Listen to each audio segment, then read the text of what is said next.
호세아서 말씀 중에 오늘 6번째 우리가 함께 생각하는 시간인데요. 호세아서 2장에서 우리가 살폈던 내용들을 잠깐 언급을 하고 오늘 본문의 내용들을 좀 살펴보도록 합니다. 호세아서 2장의 전반부 13절까지 우리가 살폈던 내용들은 누가 참신인가, 누가 자신들을 돌봐주셨는지를 깨닫지 못하는 이스라엘 백성들, 아주 고집을 부리고 있는 이스라엘 백성들에게 하나님께서는 그동안 그들에게 주셨던 모든 것들을 다 도로 빼앗아 가시고 그들이 섬기는 이방 신들 앞에서 그들의 벌거벗은 수치를 다 드러내시겠다. 끊을 수 없어서 마지못해서 아주 가느다란 실오라기처럼 유지하고 있는 하나님을 향한 그들의 제사와 종교적인 절기들, 그것들을 다 폐해버릴 것이다 라고 이렇게 말씀을 하시면서 심판을 경고하셨던 말씀이 2장 13절까지 하셨던 말씀입니다.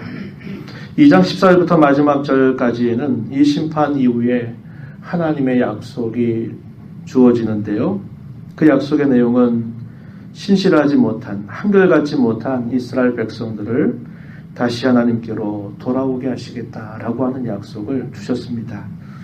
오늘 우리가 알고 있는 3장의 내용은 짧은 절로 되어 있습니다. 5개의 절로 되어 있는데 오늘 우리가 알고 있는 본문에서는 호세아와 그의 아내였던 고멜, 이 고멜의 깨어졌던 부부관계를 다시 회복하시는 사건을 통해서 하나님과 이스라엘 백성과 맺은 언약의 관계가 다시 회복될 것을 보여주고 있습니다. 이런 회복이 두 부부 사이에서는 누가 시작한 일이냐면 호세아가 시작한 일입니다. 고멜은 이미 자격을 상실한 상태입니다. 왜냐하면 그의 남편을 떠나서 다른 남자와 더불어서 연애하고 있는 일을 하기 때문에 그런 상태죠. 하나님과 이스라엘 백성과의 관계에 있어서도 이스라엘 백성이 하나님을 향하는 그들의 태도는 이미 언약을 수십 번, 수백 번, 수천 번을 깨뜨려버린 상태이기 때문에 이스라엘 백성들에게는 권리가 없어요. 그러나 하나님께서 여전히 그 관계를 붙잡고 계신다는 것입니다. 호세아가 고멜을 향해서 먼저 찾아가서 그 관계를 다시 회복시킨 것과 같이 범죄한 이스라엘 백성들을 향하여 하나님은 찾아가셔서 그들의 깨어질 수밖에 없는 그 언약의 관계를 다시 새롭게 하시겠다라는 그런 말씀을 오늘 우리가 읽는 3장에서 우리가 볼 수 있습니다. 일방적인 사랑을 보여주는 겁니다. 쌍방적인 사랑이 아니라 일방적인 사랑을 보여주는데, 그러나 그 일방적인 사랑에는 대가가 있는 사랑임을 보여줍니다. 그냥 사랑하는 게 아니에요. 사랑하기 위해서 대가를 치르면서 그 사랑을 보여주고 계시다라는 사실을 오늘 우리가 이 3장의 내용에서 살펴볼 수 있습니다. 먼저 오늘 1절 말씀에 보면은 우상 숭배에 취해 있는 이스라엘 백성들의 모습이 그려지고 있습니다. 1절에 보면 뭐라고 표현되어 있냐면 이렇게 표현되어 있어요. 다른 신을 섬기고 건포도 과자를 즐기는 이스라엘 자손들의 모습을 표현하고 있습니다. 다른 신을 섬긴다, 하나님이 아닌 다른 우상이 되는 그런 신들을 섬긴다, 그런 말이겠고, 건포도 과자, 이것은 다른 번역을 따라서 보면은 포도주 병들이라고도 번역이 되기도 하고요. 분명한 의미는 뭐냐? 당시의 가나안 종교, 이스라엘 백성들이 끊임없이 영향을 받았던 그 가나안 종교에서 우상 숭배에 사용되었던 음식이었다라는 것입니다. 그래서 그것을 즐긴다, 이 말은 우상 숭배와 그런 상황에 도취되어 있는 이스라엘 백성들의 모습을 이렇게 표현하고 있는 내용입니다. 그들 향해서 계속 말하기를 뭐라고 말하냐면, 한번 계속해서 보시죠. 1절 중간 가서 보면 이렇게 말하는 겁니다. 타인의 사랑을 받아 음녀가 된 그 여자라는 것을 표현하고 있습니다. 이것은 하나님과 이스라엘 백성들 관계 속에서 이스라엘 자손들이 하나님 앞에 어떠한 태도를 취하는가 하는 것을 보여주고 있는 내용이 되는 것입니다.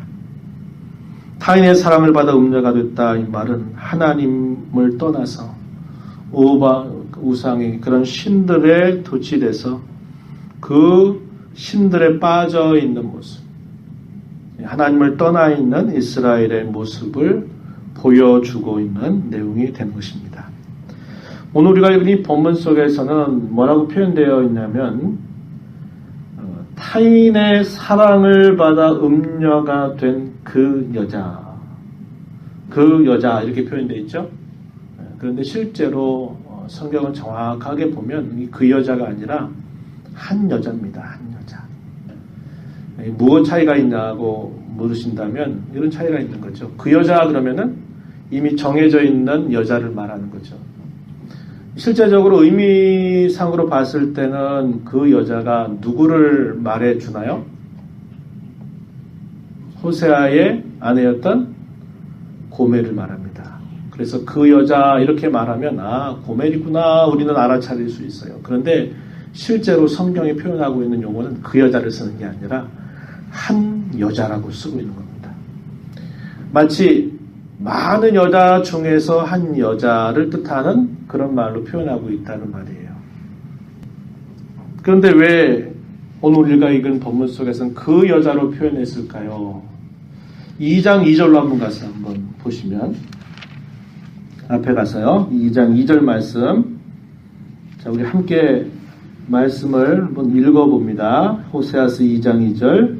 너희 어머니와 논쟁하고 논쟁하라. 그는 내 아내가 아니요 나는 그의 남편이 아니라. 그가 그의 얼굴에서 음란을 제하게 하고 그 유방 사이에서 음행을 제하게 하라. 2장 2절의 앞부분에 보니까 뭐라고 표현했냐면 법정에 소환하고 있는 용어들을 쓴 겁니다. 그런데 뭐라고 말하냐면 호세아가 말하기를 너희 어머니와 논쟁하고 논쟁하라. 누구에게 하는 말일까요? 호세아가 그 자식들에게. 어머니와 한번 따져봐라 이렇게 이야기하는 겁니다. 그는 너희 어머니는 내 아내가 아니다. 이 말은 이미 부부관계가 깨어졌다는 것을 말하는 겁니다. 또한 호세아 자신도 나는 그의 남편이 아니다 이렇게 말하는 겁니다. 이게 뭘 말할까요? 마음으로나 실제적으로는 이미 관계가 깨어졌다는 겁니다. 호세아와 결혼을 했지만 그 고멜은 호세아에게 아내로서 역할을 한 게 아니라 그의 정절을 다 버리고 외간 남자들에게 몸과 마음을 다 주어버린 겁니다. 그 뭐예요? 이미 실질적으로는 이혼을 한 상태와 똑같다는 것입니다. 그래서 본문 속에서는 사실상 그 여자라는 말이 아니라 한 여자를 말해요. 그건 뭐냐면 관계적으로는 이미 상관이 없음을 말하는 겁니다. 그 여자 말하면 고멜이죠. 그런데 한 여자라고 이렇게 표현함으로써 이미 호세와 고멜 사이의 실제적인 관계는 이미 부부관계가 깨어졌다는 것을 이걸 통해서 말해주고 있는 것입니다. 그렇게 표현하고 있는 말이에요. 그래서 호세아서 2장 2절 우리가 읽은 이 말씀을 통해서 보면은 고멜과 호세아의 실제적인 결혼 관계는 깨어져 버렸다는 겁니다. 이게 왜 깨어져 버렸을까요? 고멜의 일방적인 음행 때문에 깨어져 버린 것입니다. 그러나 어떤 상태일까요? 실질적으로는 관계적으로는 깨어져 버린 상태인데 아직 갈라서지 않은 상태와 같습니다. 그 주도권이 누구에게 있을까요? 호세아에게 있는 겁니다. 왜요? 고멜이 완전히 잘못했으니까. 호세아가 그 관계를 유지하느냐 끊느냐는 것은 호세아의 결정에 달려있다 이 말이죠. 모든 법적인 권리는 호세아에게 주어져 있는 것과 같은 상황이라는 것입니다. 호세아가 어떻게 하느냐 그의 처분에 따라서 그들의 미래가 결정될 수밖에 없는 상황, 이것을 보여주고 있는 것입니다. 하나님 이것을 통하여서 뭘 듣게 하실까요? 하나님과 이스라엘 백성 사이에 그 관계를 보여주고자 하시는 것입니다. 이스라엘 향한 하나님의 마음이 어떠할까요? 이렇게 말했죠. 여호와께서 내게 이르시되 1절에서 이스라엘 자손이 뭐뭐하고 뭐뭐 할지라도, 이 표현이 중요합니다. 그들이 무엇하고 뭐뭐 할지라도, 즐길지라도 어떻게 하겠다는 거예요? 여호와가 그들을 사랑한다, 이렇게 표현했습니다. 하나님의 사랑은 조건을 뛰어넘는 사랑임을 이 말씀을 통해서 보여줘요. 누차 우리가 호세아 말씀을 통해서 확인한 것처럼 하나님은 그들을 버리실 의향이 없으세요. 그들을 고쳐서 새롭게 하실 마음을 가지고 계시지 버리실 의향이 없다는 겁니다. 과연 이스라엘 백성들이 무엇이기에, 그들이 과연 누구이기에 하나님이 그렇게까지 하실까요? 이것은 다른 데서 그 원인을 찾을 수가 없어요. 그들이 뭔가 그럴 만한 어떤 자격이 있고 자질이 있어서가 아니고 그것은 전적인 하나님의 사랑에 근거한 겁니다. 그분의 사랑으로부터 흘러나오는 것이 변함이 없음 때문에 그 백성들을 향해서 여전히 포기하지 않고 버리지 않고 그들을 죄를 따라 처치해버리고 처분해버리는 일을 하지 않으시는 하나님의 모습을 우리가 볼 수 있다는 겁니다. 어떻게 보면 우리가 남녀관계에 이런 관계가 있다 그러면 어떻게 보일까요? 속이 없는 자식, 이렇게 말할 겁니다. 넌 속이 도대체 있냐? 이렇게 말할 거예요. 그런 사랑을 여러분의 아들이 혹은 여러분의 손자가 그런 사랑을 하고 있다고 생각해 보세요. 이미 상황적으로 다 끝났는데, 그랬는데 여러분의 아들이 혹은 여러분의 손자가 여전히 그 여인을 품고 있다고 한번 생각해 보세요. 그럼 여러분 뭐라고 말하겠어요? 속이 없는 자식, 너 지금 정신 있냐? 이렇게 말할지 몰라요.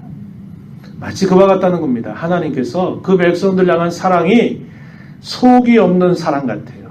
속이 없다는 거죠. 또 다르게 초월적인 사랑이다, 이것을 보여주는 것입니다. 하나님께서 선지자에게 이렇게 명령을 하세요. 1절을 계속해서 말씀하시기를 너는 또 가서 타인의 사랑을 받아 음녀가 된 그 여자를 사랑하라. 얼마나 힘겨운 일이겠습니까? 호세아에게 처음부터 결혼하라고 하신 그 말씀도 참 쉽지 않은 그런 내용인데 이미 그를 완전히 무시해버리고 다른 남자의 몸과 마음을 다 준 그 여인에게 너 가서 그 여자를 사랑해라, 이렇게 하나님 말씀하시는 겁니다. 이걸 통해서 하나님의 마음을 백성들에게 보여주고 계시는 것이죠. 우리는 본문 2절과 3절 내용을 보면서 우리는 어떤 말을 발견하냐면 속량이라고 하는 말을 발견하게 됩니다. 여러분 2절에 한번 보세요. 내가 은 15개 보리 한 호멜 반으로 나를 위하여 그를 사고. 누굴까요? 하나님의 명령을 받은 호세아가 이미 팔려버린 그 여인 고멜을 그냥 데려오는 게 아닙니다. 값을 지불하고 그를 데려오는 거예요. 값을 지불하고 데려온다, 값을 지불하고 산다, 이게 뭐냐면 속량, 우리 많이 사용하지 않는 표현이죠. 그러나 우리 기독교에서는 대단히 중요한 말입니다. 속량 혹은 구속, 구원, 다 같은 말입니다. 값을 지불하고 사내는 것을 두고 속량이다, 구속이다, 혹은 구원이다, 이렇게 말하는 거예요. 이 개념을 우리가 여기서 발견할 수 있는 겁니다. 마치 종의 신분으로 팔려있는 그 종을 그 종에게 해당되는 값을 지불한 다음에 그걸 사서 자기의 소유로 만드는 것, 이걸 두고 속량이라고 말하는 거죠. 그 종을 사서 그 종의 신분을 자유인이 되게 해방시켜주는 이런 것들, 이걸 두고 속량이라고 말하고 있는 것입니다.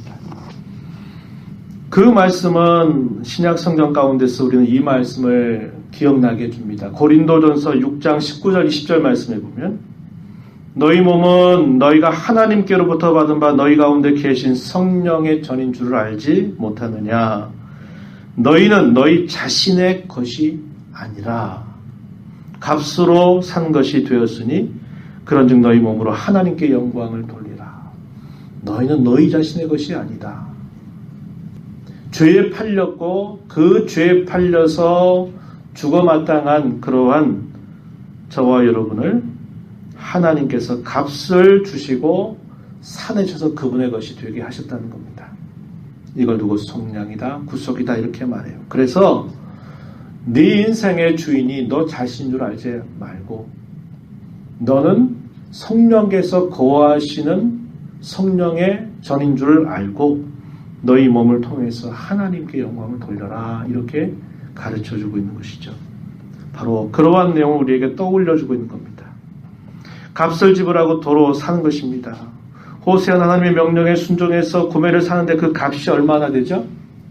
2절에 보니까 은 15세겔 또 보리 한 호멜 반 돈과 함께 곡식을 지급하는 건데 보리 한 호멜 반이 얼마였을까 정확하게 알기가 어려워요. 그런데 추정하기로는 이것도 역시 은 15세겔 정도가 될 것이다. 합치면 얼마가 될까요? 은 30세겔이 되는 겁니다. 이 은 30세겔을 주고서 그를 다시 데려와라 이렇게 하나님께서 호세아에게 말씀하시니까 호세아가 하나님의 말씀을 듣고 그렇게 그것을 준비해서 그걸 가지고 와서 그를 다시 데려오는 것입니다. 이것은 고멜이 어떤 처지가 되어버렸는가. 처음에는 좋은 줄 알고 따라갔는데 그가 어떻게 되었는가. 이방의 신전의 창기가 되었거나 아니면 노예와 같은 신분으로 전락해 있다는 겁니다. 그는 좋아서 갔어요. 그러면 뭔가 좋은 일이 있을 것 같고 그게 자기 행복이고 즐거움인 줄 알고 그렇게 갔는데 그는 어떤 처지에 놓였느냐. 이제 스스로 헤어나올 수 없는 처지에 매여버리게 된 것입니다. 바로 그런 상황의 변화를 말해주는 거예요. 누가 그에게 도와주지 않는다면 그 처지에서 벗어나올 수 없는 그런 상태에 빠져 있다는 것을 보여주고 있는 것입니다.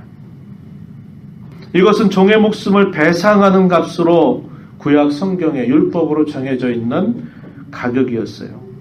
또 여호와께 바쳐져 있는 여인을 속량할 때에도 역시 은 30세겔을 지불하라고 하는 말씀을 이미 주신 바가 있었습니다.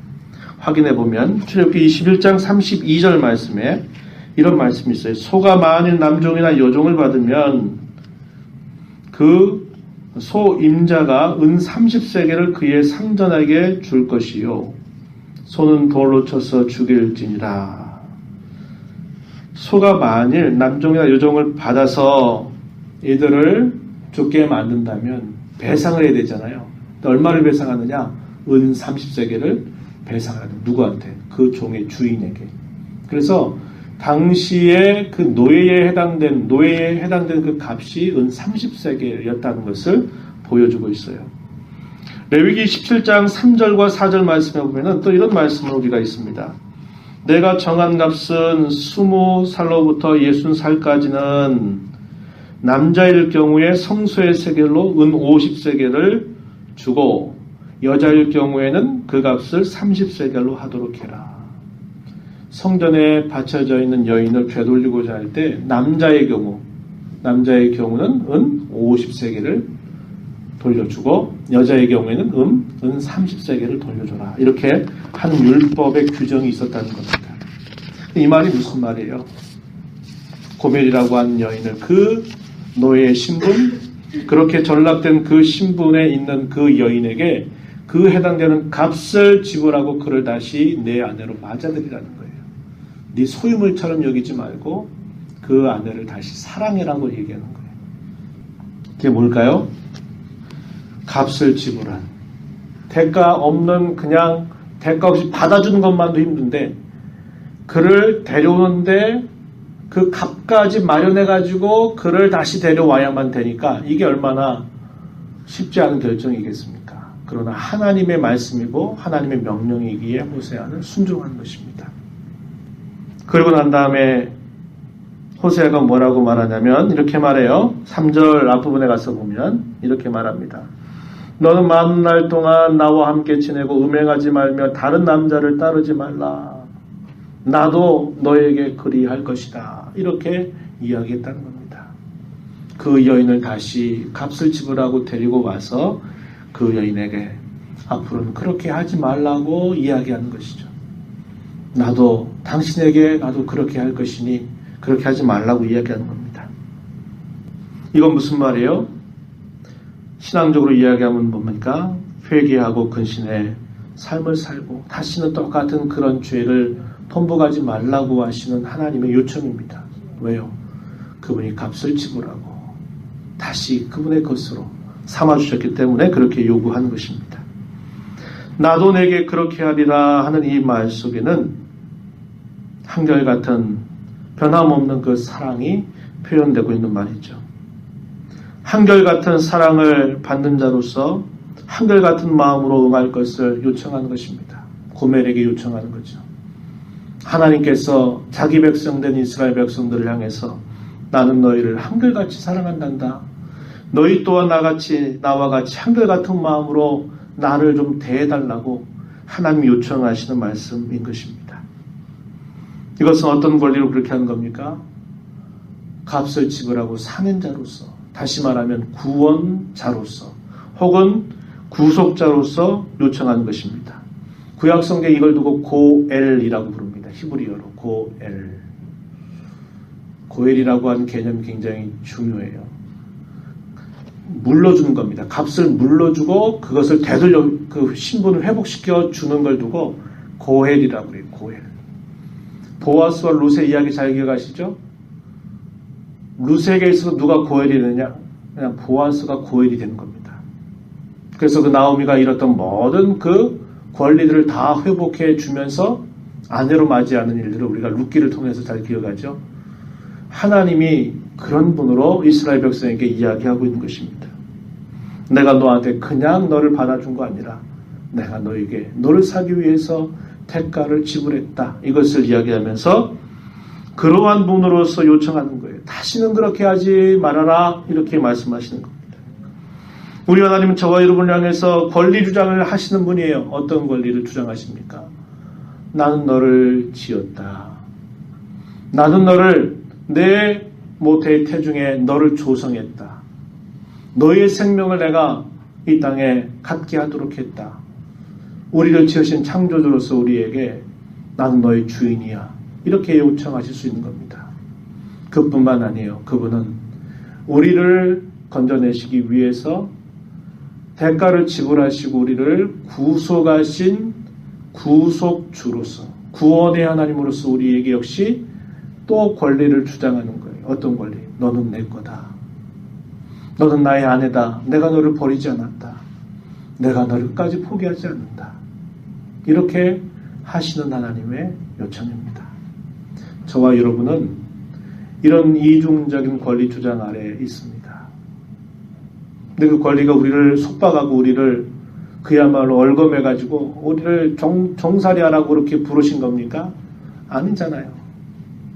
가장 우리 주어진 짧은 인생에 가장 행복하게 살도록, 가장 즐겁게 살도록, 가장 영광스럽게 살도록 하는 자리로 우리를 불러주셨다는 거예요.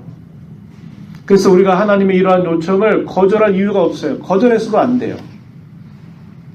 그분은 우리를 지어주신 창조주로서 우리를 구속하신 구속주로서 너는 내 것이다 라고 그 권리를 주장하고 계시면서 네 마음대로 살지 말고 나를 위해서 살도록 해라. 그것이 곧 너를 위한 가장 영광스러운 길이란다. 이렇게 우리에게 요청하고 계시는 겁니다.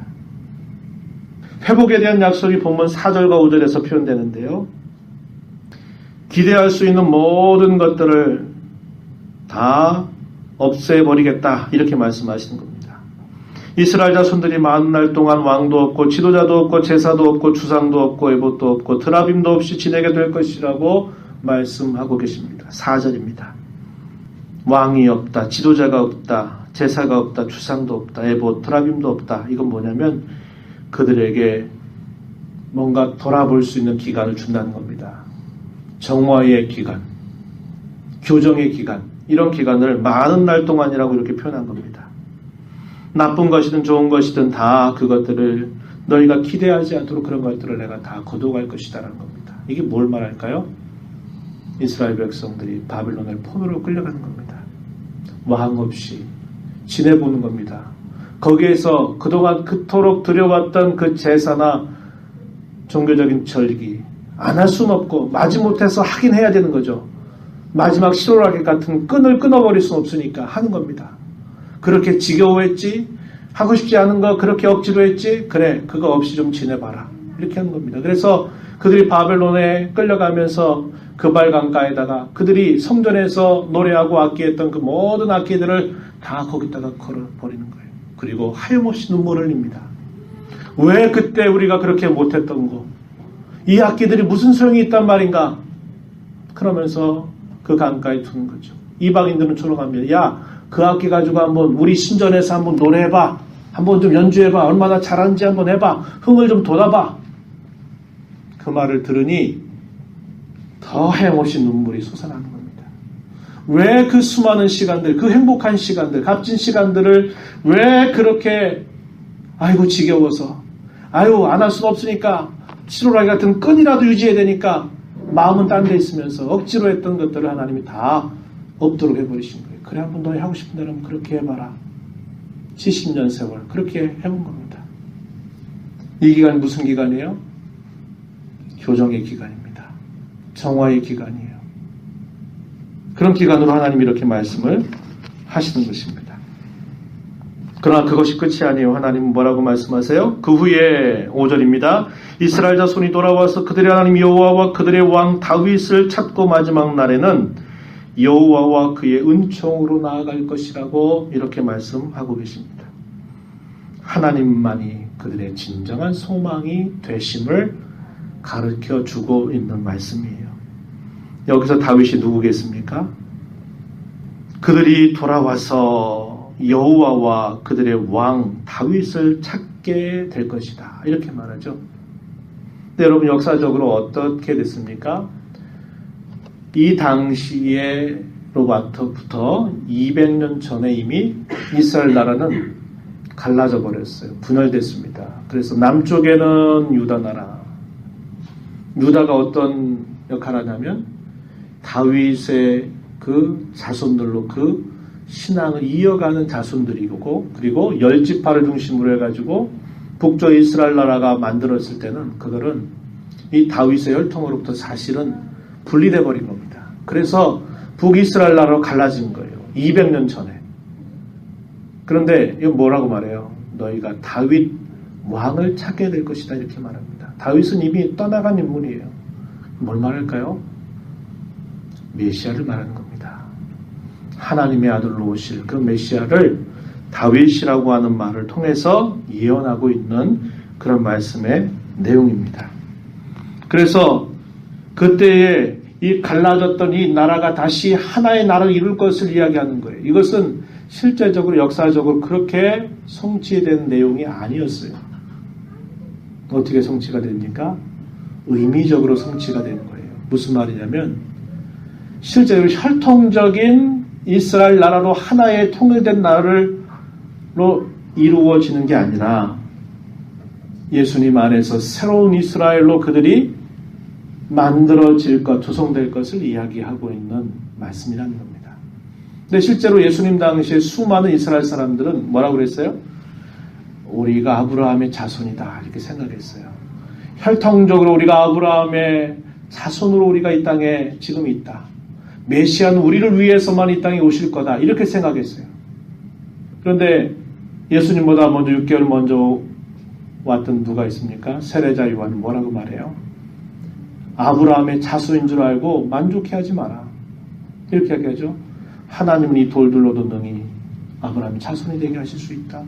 이렇게 말하면서 회개에 합당한 열매를 맺지 않으면 이미 도끼가 나무 뿌리에 얹어 있어서 회개하지 않는 나무가 다 찍어서 불에 던져버릴 것이라고 이야기하면서 회개하지 않는 백성은 혈통적으로 이스라엘이든 아무런 상관이 없다. 오직 그 메시아를 통해서 새롭게 지어질 새 이스라엘은 오직 회개와 믿음을 통해서 그 나라에 들어갈 수 있음을 가르쳐 주었던 것입니다.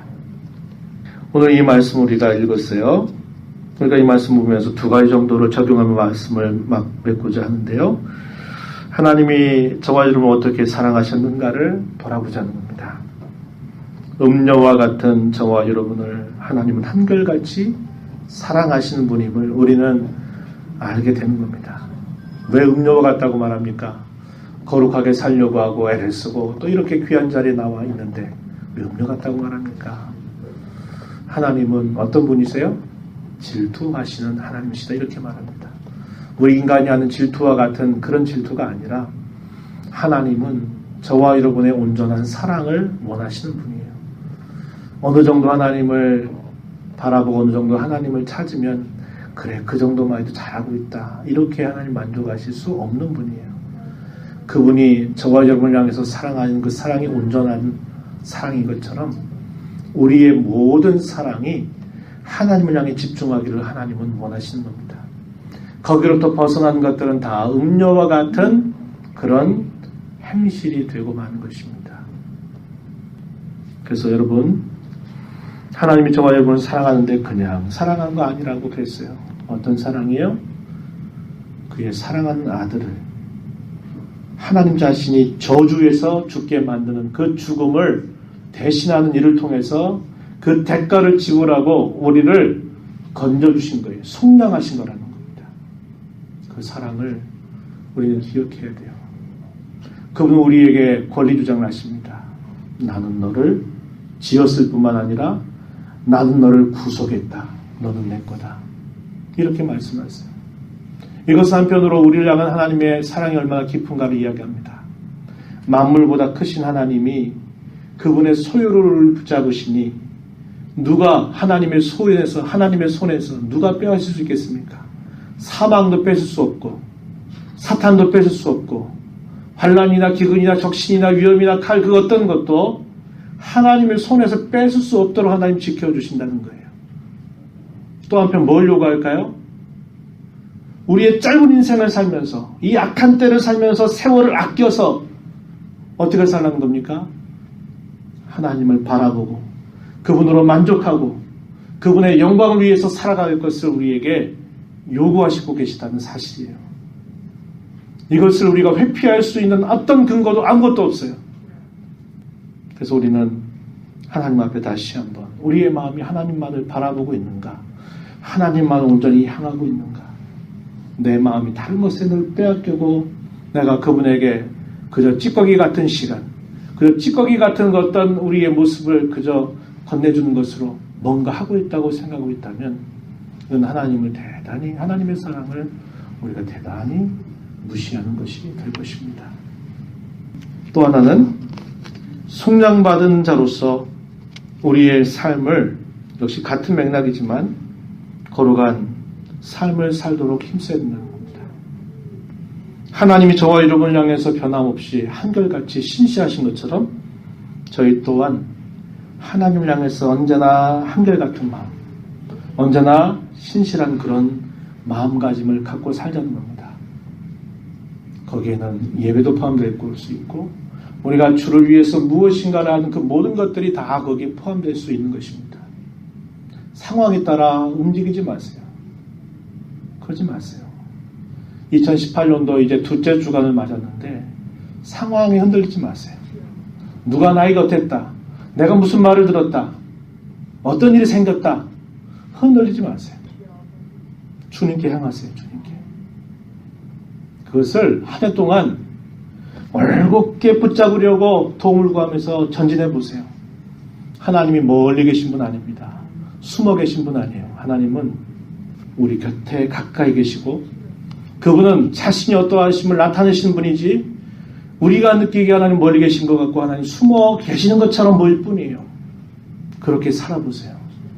하나님 언제나 내 곁에 계시다는 걸 내가 경험하게 될 것이고 하나님 언제나 숨어 계시는 게 아니라 내가 갈 길을 앞서서 해나면서 내가 가야 할 길을 준비하시고 예비하셔서 그 길을 가도록 도와주시는 그런 분이심을 우리에게 분명하게 보여주실 것입니다. 이런 하나님의 약속을 그 하나님의 사랑을 기억하면서 신실한 자가 되도록 결단하고 나아가십시오. 신실한 자. 사람 때문에 우왕좌하지 마세요. 상황 때문에 우왕좌하지 말고 우린 주님을 바라보면서 가야 됩니다. 우리의 시선을 두리번 하는 건 믿음이 아니라고 가르쳐요. 믿음에 대한 하나의 정의, 제가 전에 소개해드린 바 있는데, 믿음의 하나의 정의가 뭐냐면 우리의 시선을 두리번 하지 않고 오직 주님만을 바라보는 것, 그게 믿음이다, 이렇게 가르쳐줘요. 그런 믿음의 삶을 통해서 2018년도 더 성숙하고 더 성장하고 더 주님을 가까이 나아가는 우리 모두가 되기를 진심으로 축복합니다. 함께 기도하겠습니다. 하나님 아버지, 감사합니다. 자격이 없는 자들, 하나님의 품을 언제나 떠나기를 얼마나 많이 했는지 모릅니다. 그럼에도 불구하고 이 관계를 하나님은 정리하고 끝내버리시는 하나님이 아니라 여전히 이 관계를 끊임없이 기억하시면서 너희가 비록 이렇게 할지라도 나는 너희를 사랑한다 말씀하신 하나님은 끊임없이 우리를 고치고 우리를 새롭게 하고 우리를 하나님의 귀한 신부처럼 만들어 가시는 일들 변함없이 하나님의 거룩한 열심을 가지고 이루시는 분이신 줄 저희가 오늘도 말씀을 통해서 생각했습니다. 하나님이 그토록 저희에게 신실하신 것처럼, 한결같은 것처럼 저희 또한 하나님 앞에 신실한 자가 되기를 소망합니다. 사람 때문에, 어떤 일이나 사건 때문에, 상황 때문에 흔들리지 않기를 원합니다. 도와주시옵소서. 그래서 하나님께서 숨어 계시는 분처럼 느껴지거나 내 곁에 계시지 않은 것처럼 느껴지는 게 아니라 언제나 나와 동행하실 뿐만 아니라 내가 가야 할 길을 앞서 행하시는 그런 분이시고 언제나 우리 가운데 밝게 나타나셔서 우리와 함께 하시는 하나님이신 줄 경험하고 목도하는 저희들의 삶이 되도록 인도하여 주시옵소서. 귀하신 예수님 이름으로 기도합니다. 아멘.